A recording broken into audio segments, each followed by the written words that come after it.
buenos días, bienvenidos una mañana más a Venezuela al Día, el noticiero que conecta con la realidad de los venezolanos donde quiera que estén. Comenzamos.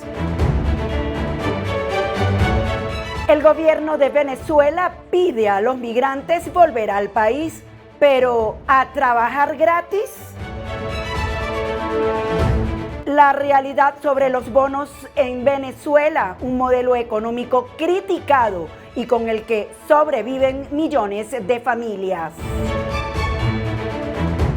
Iremos al Salto Ángel, la maravilla natural de Venezuela que inspiró a Hollywood.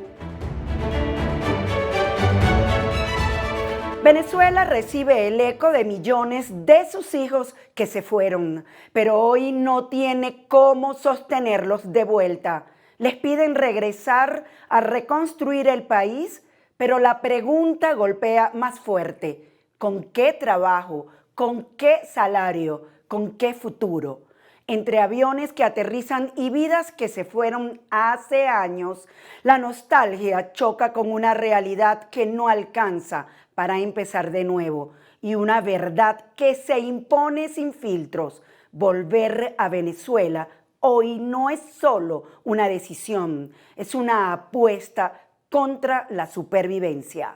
Que los jóvenes como Oliver, como nuestra diputada, también tengan oportunidades en este país, que puedan sentirse reconocidos y que puedan sentir que pueden ser útiles a Venezuela. Yo los quiero en nuestro equipo, que sea el equipo no de Delcy Rodríguez, que sea el equipo de Venezuela. Y si hay un venezolano en el extranjero o una venezolana en el extranjero que alberga en su corazón alguna forma de resentimiento, le decimos, supéralo, perdónanos y vente.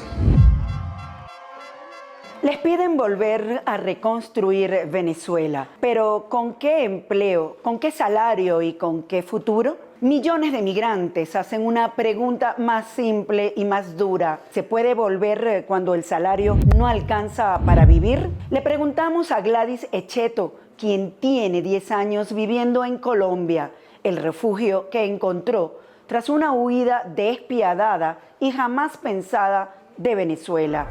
Bueno, para mí lo más duro es mi familia, mi costumbre, todo, porque de verdad que yo salí de Venezuela, más no Venezuela ha salido de mí. Y regresar a ella es volver a ir con este sueño de reconstruirla nuevamente, transformar nuestro país, porque regresar a mi país, voy transformada, de verdad que no es la misma Gladys que salió, porque voy a llegar a una Venezuela que no es la misma que yo dejé. Jorge Rodríguez y Delcy Rodríguez han dicho que piden perdón, que regresen al país para reconstruir. ¿Qué te parece ese llamado? De verdad que esos señores no tienen conciencia de lo que están pidiendo y están diciendo, porque una cosa es pedir perdón y pedir que regresemos, pero yo puedo regresar a mi país, pero ellos tienen que pagar, porque es justicia lo que yo como venezolana pido, justicia por todo lo que ellos están haciendo y nos han hecho a todos los venezolanos. Hay gente que dice que no va a volver porque no hay empleo. Bueno, obviamente no hay dinero, la reconstrucción va a ser muy difícil. Sin embargo, tú me estás diciendo que tú sí vas a regresar. ¿Cuál es ese momento adecuado? ¿Cuál va a ser el momento cuando nuestra líder María Corina Machado nos dé ese lineamiento de que ya podamos regresar todos a Venezuela, apoyarla para nuestra libertad? Ahí es donde yo voy a regresar también a reconstruir a mi país. Venezuela no es solamente María Corina Machado. Venezuela somos todos los venezolanos. Y Venezuela nos necesita a todos, fuera o dentro de Venezuela. Porque yo estoy aquí, yo estoy reconstruyendo a Venezuela de donde yo estoy. Y le pido a todos los venezolanos en cada rincón del mundo, donde estemos, que colaboremos, que ayudemos, que pongamos todo nuestro granito de arena, porque todos somos importantes para Venezuela. Y Venezuela nos necesita a todos de donde quiera que estemos. Tras años de crisis, Venezuela sigue siendo uno de los ingresos más bajos de América Latina, reducido desempleo y más de 28 millones de venezolanos sobreviviendo entre la informalidad y las protestas por la mala calidad de los servicios públicos. Las redes sociales gritan una realidad que muchos prefieren callar. Venezolanos que aman su país, pero confiesan por qué no quieren volver. Algunos lograron rehacer su vida lejos de su tierra. Otros regresaron y terminaron golpeados por una realidad más dura de la que recordaban. Mientras tanto, desde Venezuela crecen las protestas por la mala calidad de los servicios públicos y muchos advierten, sin filtro, que todavía no es momento de regresar. Situación que es una realidad y no es ninguna mentira, que está difícil, que la luz falla, el gas doméstico falla. Los venezolanos tenemos la fe que sí va a haber una transición, pero mientras tanto yo creo que no es el momento, la hora ni el lugar de volver a Venezuela si usted está fuera. No iría a Venezuela próximamente. Un par de chicas que fueron a Venezuela, su país, a reunirse con sus amigos, con su familia.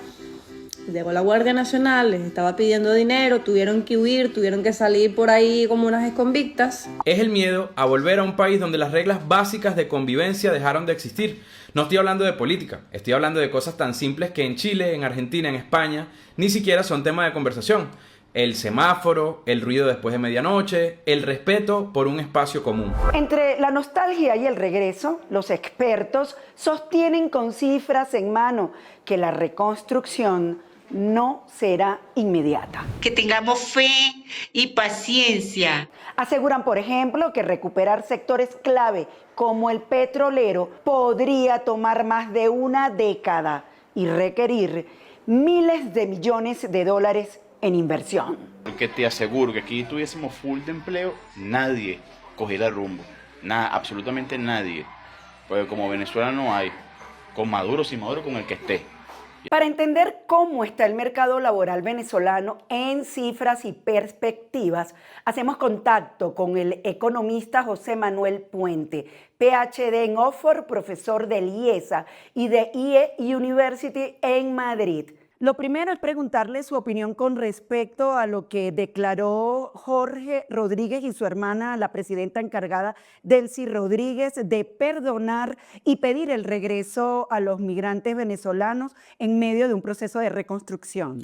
Mira, parto con una frase de Nelson Mandela. Nelson Mandela, cuando salió de la cárcel después de 30 años, lo tuvieron durante 30 años picando piedra en una isla de la manera más cruel.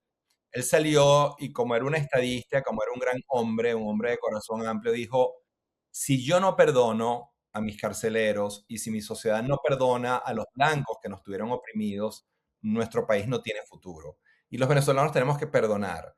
Pero también tenemos, el mundo chavista tiene que reconocer que durante 27 años destruyó económica, institucional, social y generó el éxodo de migración más grande de América Latina y ellos tienen que aceptar. Si nosotros perdonamos, ese es nuestro deber. Ellos tienen que aceptar también su responsabilidad. Pero entonces ahora para responder tu pregunta, después de 27 años de destrucción y de un éxodo de 9 millones de personas y con una economía enanizada que ha perdido el 75% de su capacidad de producción de bienes y servicios, que ha perdido su capacidad de producir servicios como de electricidad. Imagínate si hay apagones en este momento en Venezuela. Es una economía que es un cuarto de lo que era en el año 2014. ¿Qué pasa si comienza a funcionar la economía en su conjunto? No da abasto el sistema eléctrico ni de servicios, de telefonía, de agua, etc. Es decir, esto lleva tiempo y no es automático la transformación. Y lo otro es que hay 9 millones de migrantes. Somos el flujo migratorio más grande de la historia del continente. Hay que generar 9 puestos de trabajo bien remunerados, que no los hay en este momento. Porque Venezuela tiene el salario, y con esto cierro la idea, mínimo y promedio más bajo de América Latina. Entonces muchos venezolanos quieren regresar, pero no tienen trabajo, y si lo consiguen es con un salario que les permite tener una vida digna a ellos y a su familia. Es decir, como decimos en Venezuela de manera muy coloquial, los buenos deseos no empreñan. Para que esos deseos de Jorge Rodríguez se cumplan, tienes que poner a crecer la economía, hacer crecer el PIB, generar buenos salarios y trabajos dignos, bien remunerados, para que 9 millones de personas poco a poco puedan regresar a casa. En este contexto, le pido pues que nos haga una radiografía de cómo está el mercado laboral en Venezuela. ¿Es capaz de resistir una carga de más de 8 millones de venezolanos? Bueno, los números son muy claros. Estamos hablando de que Venezuela debería tener 34 o 35 millones de habitantes en este momento, dada su tasa de crecimiento poblacional, pero como 9 millones de ellos se han ido de Venezuela entre la crisis buscando maneras de sobrevivir y presentarse como cabezas de playa que puedan producir algo de dinero y mandar a Venezuela para que los venezolanos, su familia, sus tías, sus abuelas, sus hermanos, puedan sobrevivir. Tenemos una población de 25, 26 millones, mucho menor. De esa sector, 25, 26 millones, una parte importante es informal. Casi un 40-45% de la población trabaja en el sector informal, no tiene un trabajo formal dentro de la economía. Y tal vez lo más grave, los salarios promedios son miserables. Venezuela en el año 98, cuando Hugo Chávez estaba en la presidencia, o llega a la presidencia, nuestros salarios eran bajos, pero teníamos un salario mínimo de $400. En este momento el salario mínimo, y lo digo con responsabilidad porque mi madre recibe pensión, y dice, no, es que las pensiones y salarios mínimos no existen en Venezuela. No, hay 6 millones de pensionados, entre ellos mi madre. Ellos recibían 0,38 centavos de dólar por mes, 0,38 centavos. Entonces, claro, y el salario promedio, el de 150, $200, es el más bajo de América Latina. Entonces hay una cantidad de restricciones y esa es un poco la radiografía gruesa del mercado laboral y los salarios y por qué se hace tan difícil que los venezolanos puedan volver todavía, porque no están dadas las condiciones para que puedan volver, porque no hay empleos de calidad y bien remunerados para tener una vida digna. Pero en términos reales, ¿cuál es la capacidad? ¿Cuántos empleos pueden generarse? ¿Cuántos no están en pie, siguen en pie?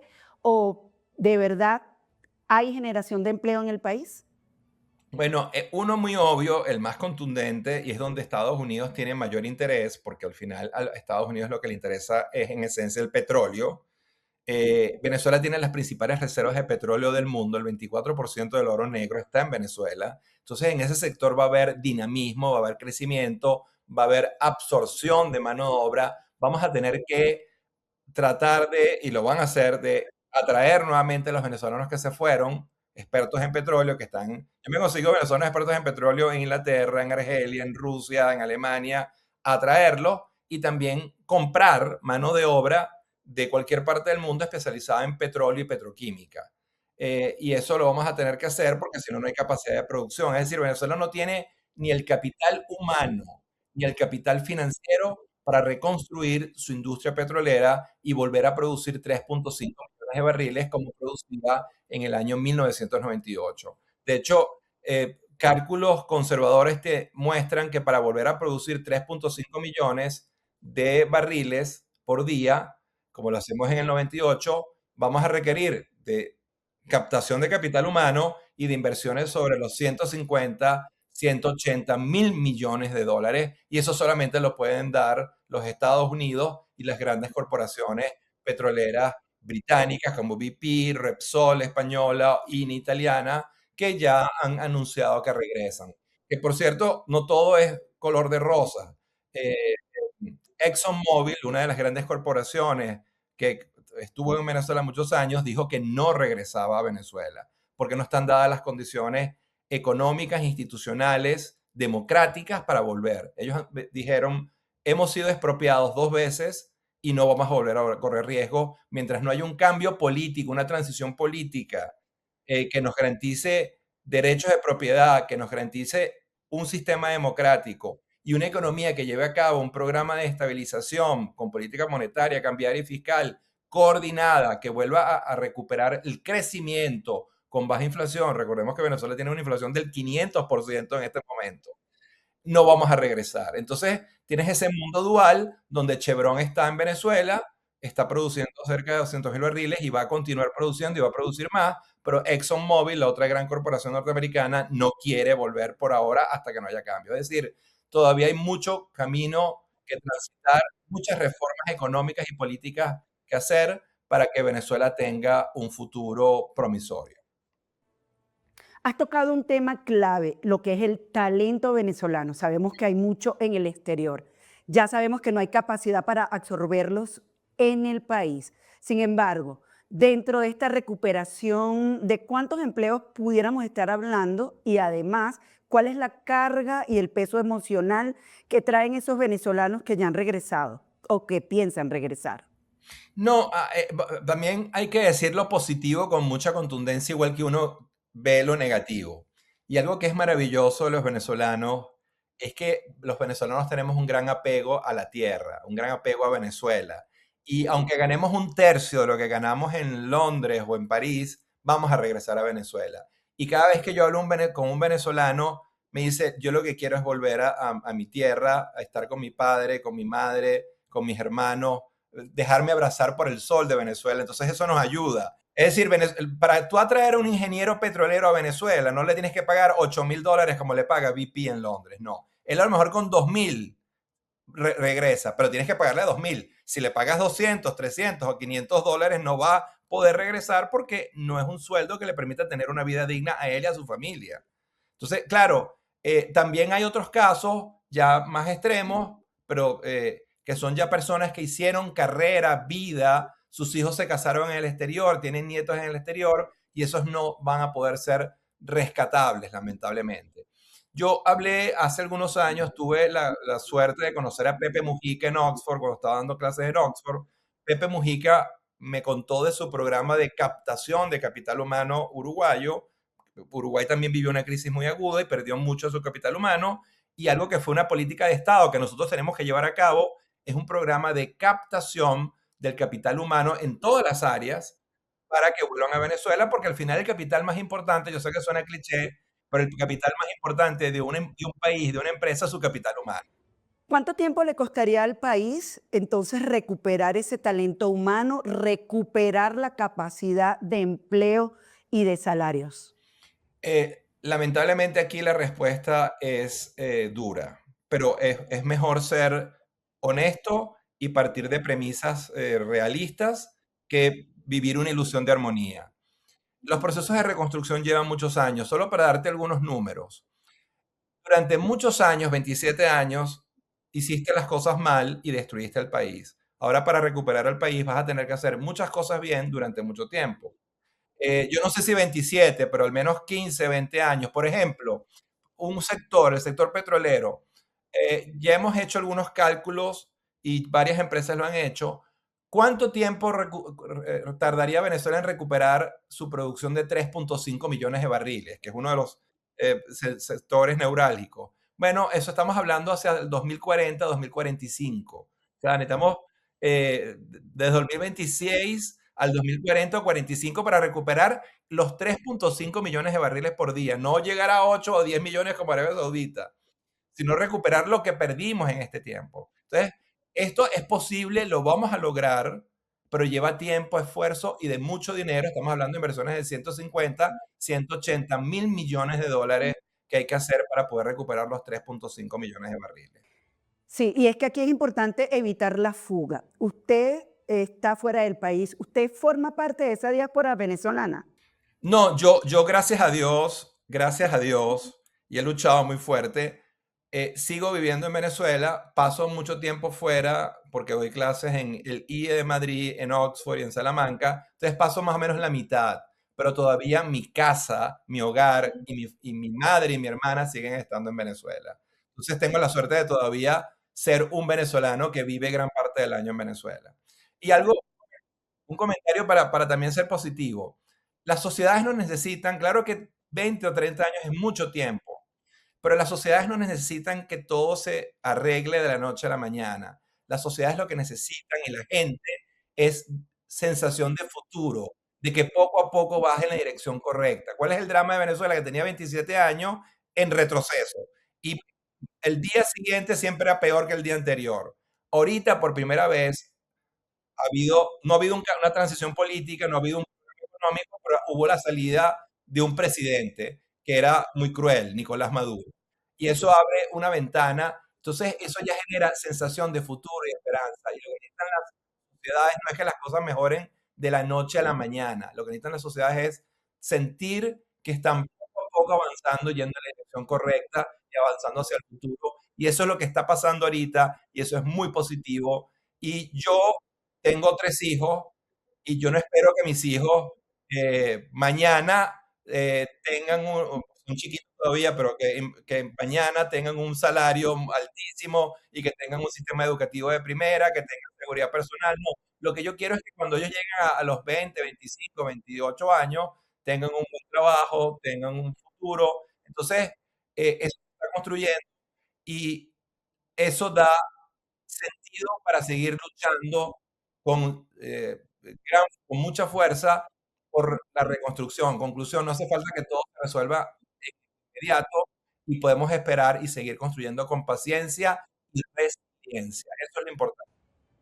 Ya para finalizar, nos gustaría que nos hiciera como un paso a paso de lo que debería hacerse en Venezuela para lograr esa reactivación económica y finalmente los millones de venezolanos en el exterior regresen al país. Una vez que atacas emergencia, entonces si te vas a lo estrictamente económico y la primera parte es un programa de estabilización, Venezuela tiene 500% de inflación, tiene un crecimiento volátil, no tiene pleno abastecimiento, tienes que generar a través de política fiscal, monetaria y cambiaria coordinada la estabilización de la economía, volver a tener un dígito de inflación, un plan real como lo hizo Brasil, que fue de hiperinflación a un dígito para que converja con el resto de América Latina. Dos, una economía que crezca, aunque sea a tasas moderadas, pero que crezca constantemente, que tenga pleno abastecimiento de bienes y servicios. Y después, cuando logres estabilizar el empleo, tú puedes ir a operar.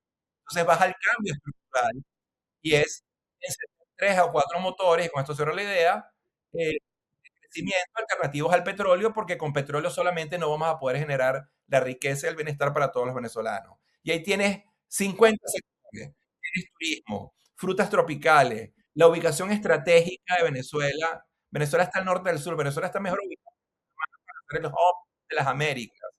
Venezuela se está convirtiendo en una potencia camaronera, están pensando en langostinos, o sea, hay frutas tropicales, somos muy buenos productores de frutas tropicales, y entonces hay una cantidad de sectores a los que podemos apostar.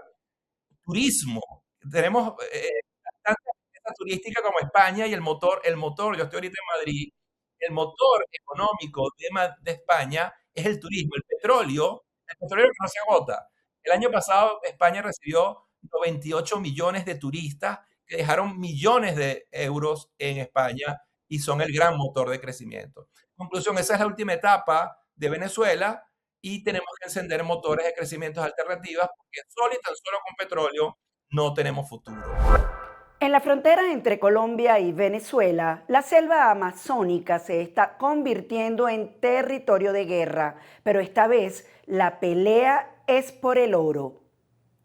La expansión de la minería ilegal ha puesto en riesgo a decenas de comunidades indígenas que viven entre los estados venezolanos de Amazonas y Bolívar y zonas fronterizas colombianas como Guainía y Baupés. Pueblos indígenas como los Guayú, Barí y Yucpa denuncian desplazamientos, contaminación de ríos con mercurio y presencia cada vez mayor de grupos armados ilegales. En muchos territorios, guerrillas como el ELN, disidencias de la FARC y mafias mineras controlan rutas, campamentos y minas clandestinas, escondidas en plena selva. Mientras el oro sale de la Amazonía, las comunidades aseguran que detrás quedan enfermedades, destrucción ambiental y una amenaza constante contra sus formas de vida ancestrales.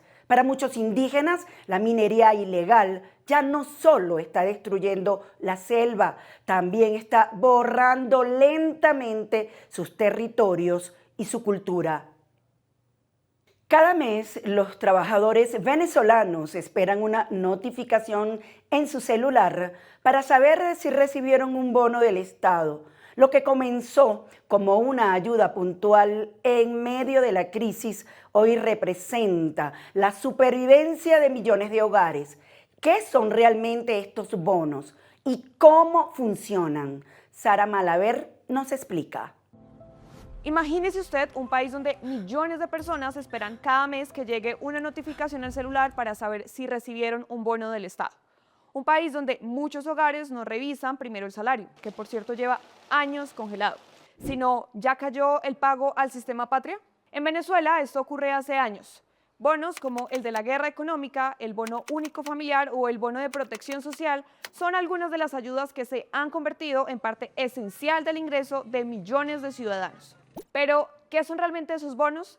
¿De dónde salen? ¿Por qué surgieron? ¿Y quién los recibe? ¿O cómo se reclaman? Hoy le explicamos cómo funciona uno de los sistemas de ayudas económicas más particulares de América Latina. Los bonos que dan en Venezuela son ayudas económicas mensuales directas entregadas por el Estado a determinados sectores de la población. No son préstamos ni créditos bancarios, tampoco son exactamente un salario. Se trata de transferencias destinadas a complementar ingresos. Estos son especialmente para trabajadores públicos, pensionados, jubilados y madres de familia. La mayoría de estos pagos se realizan a través del llamado Sistema Patria, una plataforma digital creada para administrar subsidios y ayudas económicas. En la práctica, para millones de venezolanos, estos bonos se convirtieron en una entrada adicional de dinero cada mes. Pero venga, le cuento cómo surgieron. Para entender el origen de los bonos hay que mirar la crisis económica venezolana. Durante los últimos años el país ha enfrentado varios problemas, como por ejemplo hiperinflación, caída del poder adquisitivo, devaluación del bolívar, reducción de ingresos petroleros, sanciones internacionales y una contracción económica prolongada. Todo eso provocó que el salario perdiera valor rápidamente. En otras palabras, muchas personas seguían cobrando sueldo, pero ese dinero cada vez alcanzaba menos.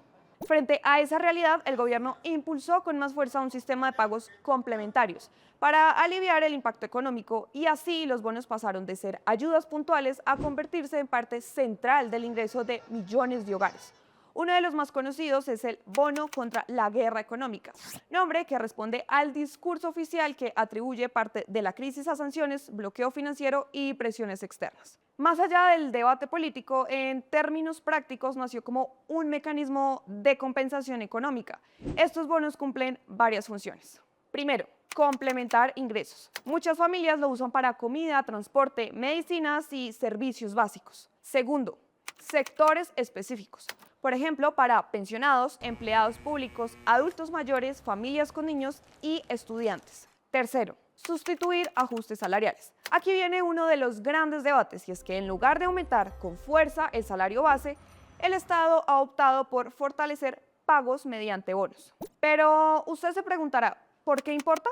El salario suele influir en prestaciones sociales, vacaciones, liquidaciones, entre otros, mientras que muchos bonos no generan esos mismos efectos legales. ¿Y cuáles son esos bonos? Cuando se habla de bonos en Venezuela, en realidad no todos son iguales y entender esa diferencia es clave. Por un lado están los bonos del Estado, son los más conocidos actualmente y se entregan por el Sistema Patria. Y aquí le cuento algunos. Bono contra la guerra económica. Este apoyo económico busca disminuir los efectos de la hiperinflación y otras dificultades económicas. Se otorga cada mes a los trabajadores del sector público y pensionados, que por cierto, y según las recientes declaraciones de Delcy Rodríguez, el llamado ingreso integral pasa a $240, $200 del bono de guerra más $40 del bono de alimentación. Los pensionados, por su parte, recibirán $70.10 más que en abril, a través del mismo bono de guerra. Bono único familiar, que busca apoyar económicamente a familias, especialmente aquellas con hijos menores de edad, varios integrantes en el hogar y bajos ingresos. Bono de protección Hogares de la Patria. Este tiene el objetivo de brindar apoyo económico a las familias más necesitadas y en situación de vulnerabilidad. Según el gobierno, esto garantiza el bienestar, la estabilidad y la felicidad de las familias venezolanas. Bono parto humanizado y lactancia materna. Son apoyos económicos a mujeres embarazadas y que están en periodo de lactancia. Bono de protección Dr. José Gregorio Hernández. es destinado para personas que padecen alguna discapacidad con el objetivo de mejorar la calidad de vida de esta población. Pero hay otro tipo de bono, o más bien de ayuda, el Cesta Ticket. Es únicamente de alimentación y a diferencia de los otros, este no es una ayuda ocasional. Está establecido en la Ley de Alimentación para los Trabajadores y las Trabajadoras. Esto significa que es un beneficio obligatorio y actualmente está en $40. Este busca garantizar una comida balanceada durante la jornada laboral y se entrega a todos los empleados independientemente de su salario. Y sí, se entregan literal en tickets, cupones o tarjetas electrónicas.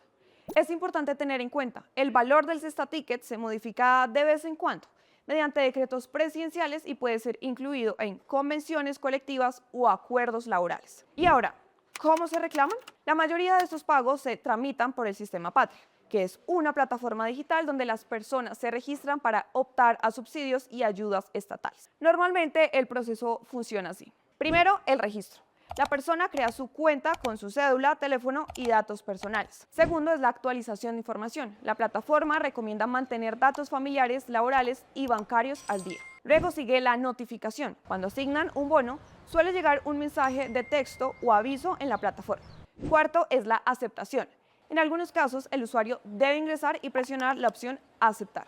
Quinto es el retiro del dinero. Luego del monto aparece en el llamado monedero patria y puede transferirse a una cuenta bancaria. Es decir, más que reclamarse en una oficina física, hoy la mayoría de bonos se gestionan digitalmente. Los bonos generan posiciones encontradas. Para muchos ciudadanos representan alivio económico inmediato, ayudan a sostener el hogar y permiten enfrentar la inflación y otros gastos básicos. Pero para economistas y críticos no sustituyen los salarios sólidos. Dependen de decisiones administrativas, pueden perder valor rápidamente y no ofrecen una estabilidad estructural. En resumen, son una ayuda importante para el presente, pero no necesariamente una solución permanente. En muchos países la pregunta es ¿cuánto aumentó el salario mínimo? En Venezuela, para millones de personas la pregunta suele ser otra. ¿Ya cayó el bono? Eso muestra hasta qué punto estas ayudas cambiaron la dinámica económica del país. Los bonos hoy son parte de la realidad diaria de millones de venezolanos y también uno de los debates más importantes sobre el futuro económico nacional. Y a propósito de estas bonificaciones, es importante precisar que el reciente aumento anunciado por el gobierno no fue al salario mínimo, que sigue estancado, sino al llamado ingreso integral, que ahora alcanza los $240, principalmente a través de bonos, evidenciando el peso que hoy tienen esas ayudas sobre el salario tradicional.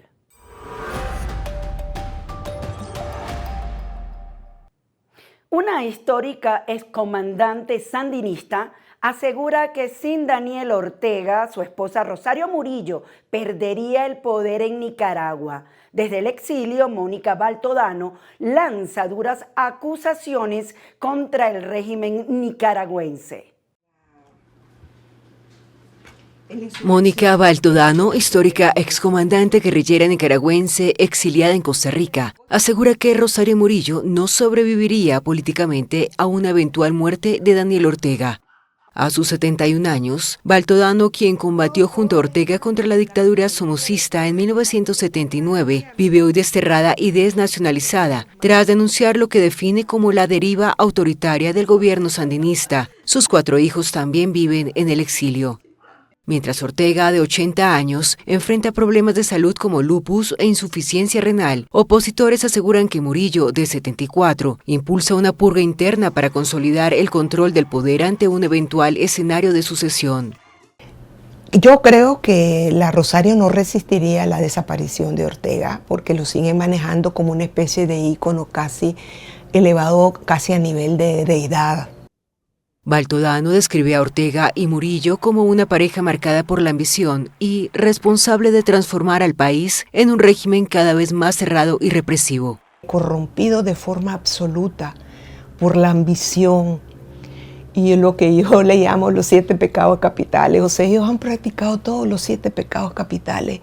Entonces, corrompidos en eso, terminaron siendo terriblemente crueles contra la población nicaragüense. La exdirigente sandinista sostiene que Nicaragua vive bajo un sistema más cerrado, comparable con Corea del Norte. Afirma que el gobierno utiliza el destierro, la desnacionalización y la persecución contra opositores, periodistas y la Iglesia Católica para impedir cualquier espacio independiente.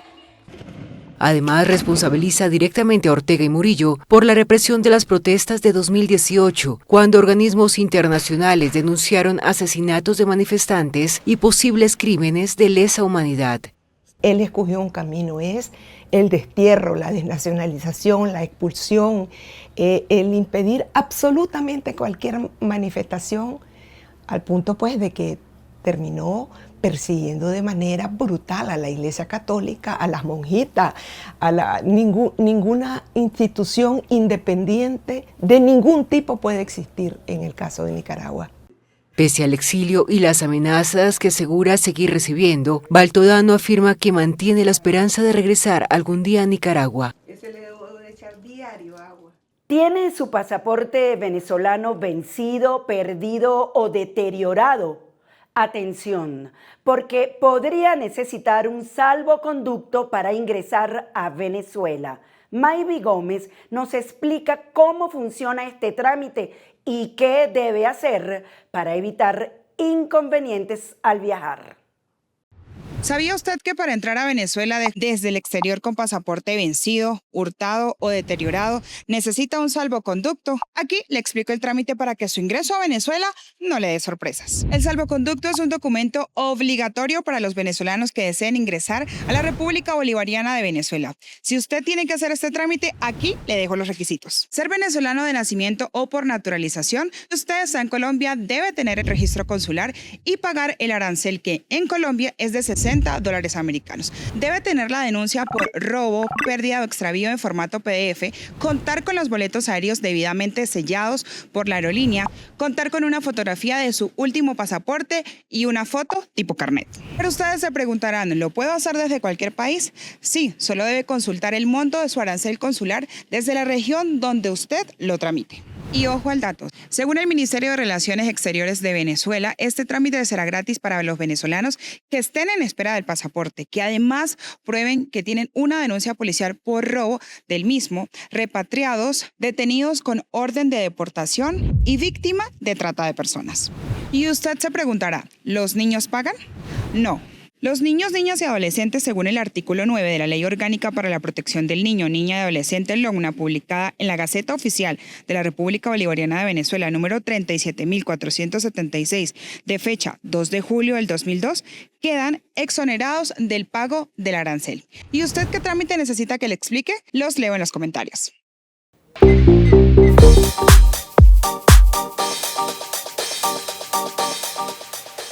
Antes de Pandora, de las Cataratas del Paraíso y de Hollywood, ya existía Canaima, un rincón de Venezuela tan impresionante que terminó inspirando dos de las películas más famosas del mundo, Avatar y Up. Sara Malaver nos transporta a la catarata más alta del mundo.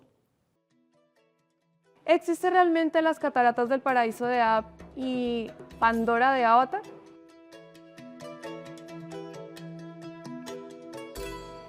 Imagine un lugar tan increíble que Hollywood tuvo que copiarlo. Pero no está en Pandora, tampoco en Up. Está en Venezuela y se llama Salto Ángel, la cascada más alta del planeta, ubicada en el Parque Nacional Canaima, Estado Bolívar. Este santuario natural, que parece sacado de un lugar imposible de ver en la vida real, mide 979 metros de altura, de los cuales 807 metros son de caída libre de agua. Para ponerlo en perspectiva, es casi 3 veces la Torre Eiffel y mucho más alta de las cataratas del Niágara. Pero lo más impactante no es solo la altura, es cómo se ve. El agua se lanza desde la cima de un tepuy, una montaña de paredes verticales y cima plana, tan antigua que algunos científicos consideran estas formaciones entre las más viejas del planeta. ¿Le recuerda algo? Aunque el mundo lo conoce como Salto Ángel, ese no fue su primer nombre. Mucho antes de los mapas, los turistas y la inspiración para películas, los pueblos indígenas Pemón, el cuarto grupo indígena más grande de Venezuela y que habita principalmente la Gran Sabana y el Parque Nacional Canaima, ya lo conocían como Querecapupay Bená. que suele traducirse como salto del lugar más profundo. Para ellos no era una atracción turística, era un sitio sagrado. Pero no fue así como logró ser conocido mundialmente. En los años 30, un aviador estadounidense llamado Jimmy Angel sobrevolaba esta región remota buscando supuestos yacimientos de oro y minerales, cuando se encontró con algo mucho más valioso, una cascada gigantesca cayendo desde una montaña imposible. Tan impresionado quedó que años más tarde, en 1937, decidió regresar, pero no solo para verla de nuevo, quiso aterrizar en la cima del tepuy Auyán Tepuy. Lo logró, o al menos algunos segundos. Las ruedas de su avioneta se hundieron en el terreno pantanoso y el avión quedó atrapado. Jimmy Angel, su esposa y sus acompañantes tuvieron que descender caminando durante 11 días, entre selva, rocas y terrenos desconocidos hasta volver a la civilización.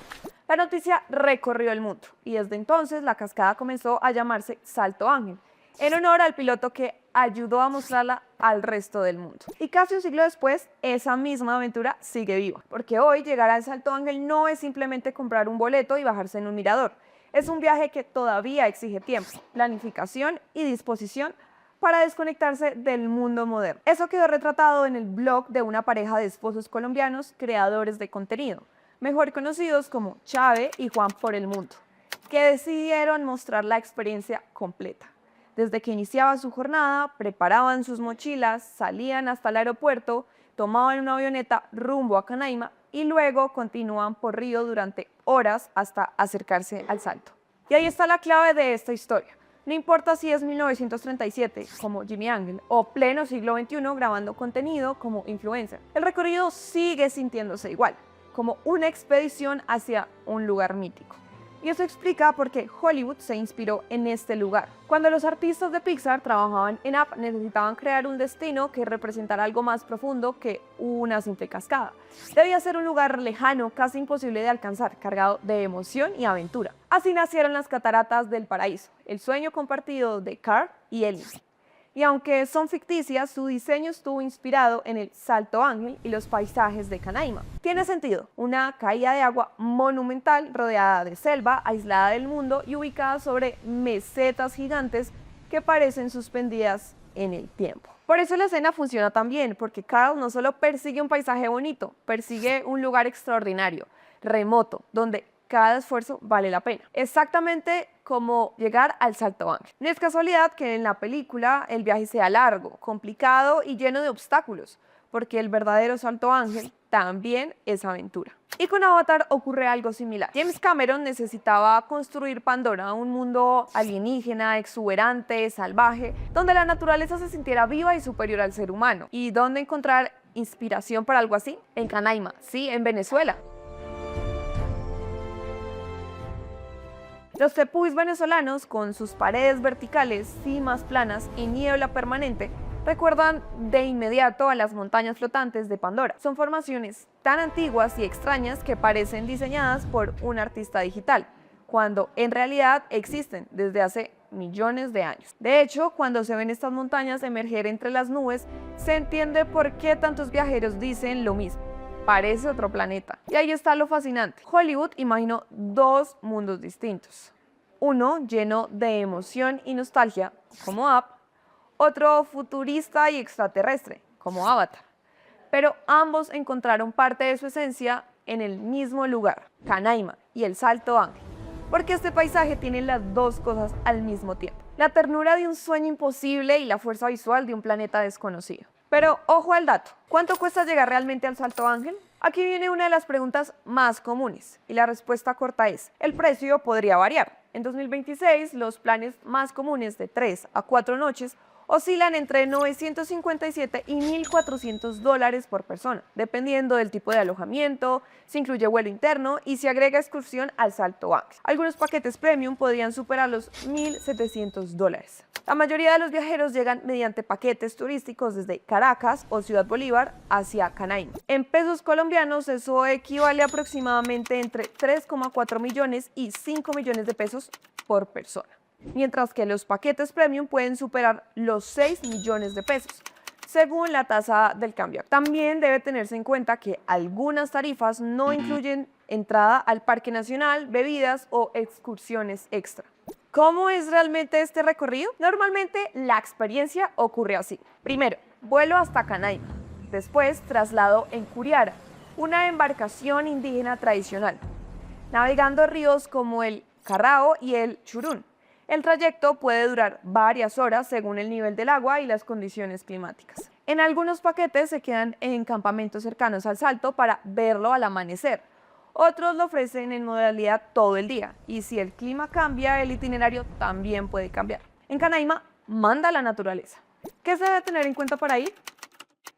Llevar equipaje ligero, ropa fresca e impermeable, zapatos que puedan mojarse, repelente y protector solar, batería recargable, efectivo para cualquier cosa. Paciencia, el clima puede modificar vuelos o excursiones.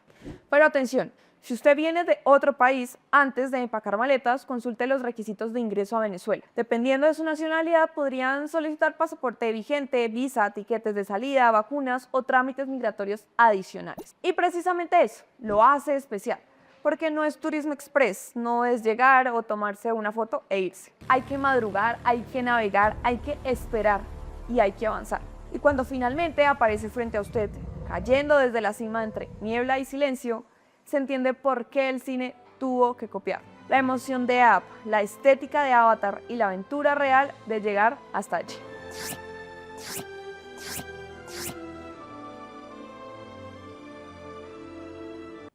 Sin duda una maravilla natural, orgullo de Venezuela para el mundo. Canaima es el tercer parque nacional más grande de Venezuela y es considerado Patrimonio de la Humanidad desde 1994. Un rincón tan surrealista de la tierra que terminó convirtiéndose en inspiración para Hollywood. Y con esto nos despedimos esta semana. Recuerden que nos pueden seguir en YouTube, Instagram, TikTok y Facebook como @Venezuela al Día Oficial. Todas las mañanas a las 6 a.m. hora Colombia, 7 a.m. Caracas y Miami y 1 Madrid. Soy Yasmín América Velasco y no olvide que donde hay un venezolano está Venezuela al Día. Hasta el martes.